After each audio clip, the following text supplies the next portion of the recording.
ABP আনন্দসি ভোটারের তরফে জানানো হয়েছে, গত ৫ জানুয়ারি থেকে ৫ এপ্রিল পর্যন্ত সমীক্ষা চালানো হয়েছে। আর ওই সমীক্ষার সময় কথা বলা হয়েছে ১,১১,২৫৬ জনের সঙ্গে। ওই সমীক্ষায় প্রায় ৩৫টি প্রশ্ন করা হয়েছে বলে এবিপি আনন্দসি ভোটারের তরফে জানানো হয়েছে। ওই সমীক্ষা অনুযায়ী এবার জলপাইগুড়ি লোকসভা কেন্দ্র থেকে জিততে পারেন বিজেপি প্রার্থী জয়ন্ত রায়। গোর্খাদের দাবি দেওয়ার মধ্যেই দার্জিলিং থেকে জিততে পারেন বিজেপি প্রার্থী রাজু বিস্ত।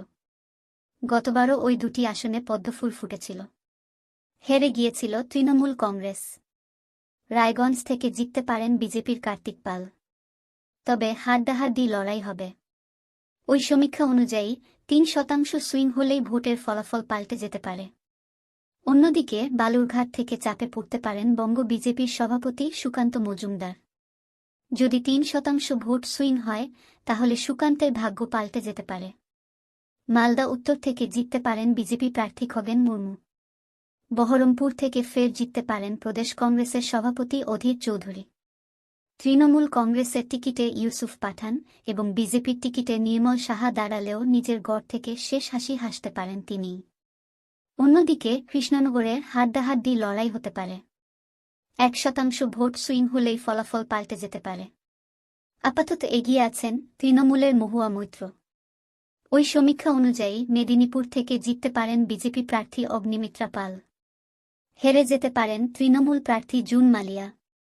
পুরুলিয়ায় জিততে যথেষ্ট বেগ পেতে হতে পারে বিদায়ী বিজেপি সাংসদ জ্যোতির্ময় সিং মাহাতোকে। আপাতত এগিয়ে রাখা হয়েছে তাকে। তবে ১% ভোট সুইং হলেই ফলাফল পাল্টে যেতে পারে। হুগলিতে লকেট চট্টোপাধ্যায় এবং রচনা বন্দ্যোপাধ্যায়ের মধ্যে হাড্ডাহাড্ডি লড়াই হতে পারে। যে কোনো মুহূর্তে পাশা পাল্টে যেতে পারে। যে কোনো দিকে যেতে পারে ফলাফল। তবে ওই সমীক্ষা অনুযায়ী আপাতত এগিয়ে আছেন বিজেপির লকেট। সঙ্গে এটাও জানানো হয়েছে যে ৩% সুইং হলেই ভোটের ফলাফল পাল্টে যাওয়ার সম্ভাবনা আছে। ওই সমীক্ষা অনুযায়ী বর্ধমান পূর্বের জোরদার লড়াই হতে পারে।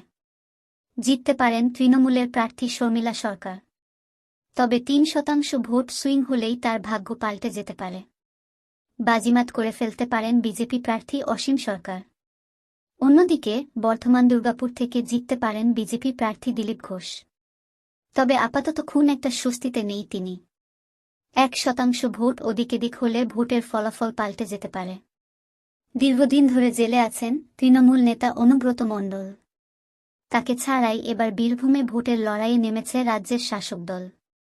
ওই সমীক্ষা অনুযায়ী বোলপুর লোকসভা আসন থেকে জিততে পারেন তৃণমূল প্রার্থী অসিত মাল।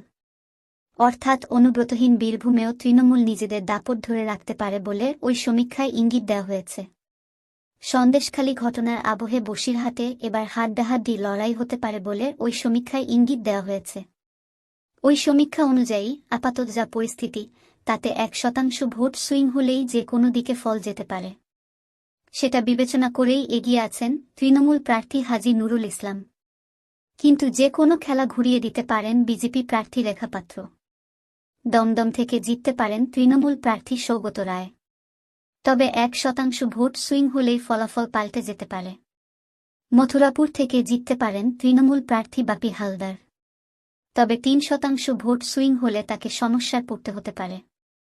হাওড়া থেকে জিততে পারেন তৃণমূল প্রার্থী প্রসূন বন্দ্যোপাধ্যায়। শ্রীরামপুর থেকে তৃণমূল প্রার্থী কল্যাণ বন্দ্যোপাধ্যায় জিততে পারেন। ওই সমীক্ষা অনুযায়ী তমলুক লোকসভা আসন থেকে জিততে পারেন বিজেপি প্রার্থী অভিজিৎ গঙ্গোপাধ্যায়, যিনি কলকাতা হাইকোর্টের বিচারপতি ছিলেন। তিনি ২ তরুণ নেতাকে পরাজিত করতে পারেন। তৃণমূল প্রার্থী দেবাংশু ভট্টাচার্য এবং বাম প্রার্থী সায়ন বন্দ্যোপাধ্যায় হেরে যেতে পারেন বলে ওই সমীক্ষায় ইঙ্গিত দেওয়া হয়েছে। ডায়মন্ড হারবার থেকে লড়াই করেছেন তৃণমূলের সর্বভারতীয় সাধারণ সম্পাদক অভিষেক বন্দ্যোপাধ্যায়। ওই সমীক্ষা অনুযায়ী ওই আসন থেকে জিতে যাবেন তৃণমূলের সেনাপতি, যে আসনে এখনও প্রার্থী ঘোষণা করতে পারেনি বিজেপি। অন্যদিকে ডায়মন্ড হারবার লাগোয়া কলকাতা দক্ষিণ আসন থেকে বাজিমাত করতে পারেন তৃণমূল প্রার্থী মালা রায়। হেরে যেতে পারেন প্রাক্তন কেন্দ্রীয় মন্ত্রী তথা বিজেপি প্রার্থী দেবশ্রী চৌধুরী।